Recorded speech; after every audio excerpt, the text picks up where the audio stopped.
کوئی فرمان موجود نہیں، کوئی ثبوت موجود نہیں، وہ کام رد ہے، مردود ہے، وہ قابل حجت نہیں، قابل عمل نہیں اور قابل اجر نہیں۔ اللہ تعالیٰ نے قرآن مجید میں بھی فرمایا ایسے اعمال جو خود بخود لوگ سمجھ کے اچھے سمجھ کے کرنے لگ جاتے ہیں، فَلَا نُقِيمُ لَهُمْ يَوْمَ الْقِيَامَةِ وَزْنًا، ایسے اعمال کے لیے وزن ہی قائم نہیں ہوگا۔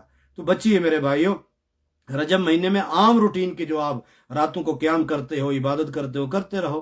آپ سوموار جمعرات کا روزہ رکھتے ہو، رکھتے رہو۔ آپ ایام بیز کے روزے رکھتے ہو، رکھتے رہو، لیکن کوئی خصوصی علیحدہ کوئی حکم موجود نہیں۔ اللہ ہم سب سے راضی ہو جائے، سنت کے مطابق زندگی گزارنے کی توفیق عطا فرمائے۔ السلام علیکم ورحمۃ اللہ وبرکاتہ۔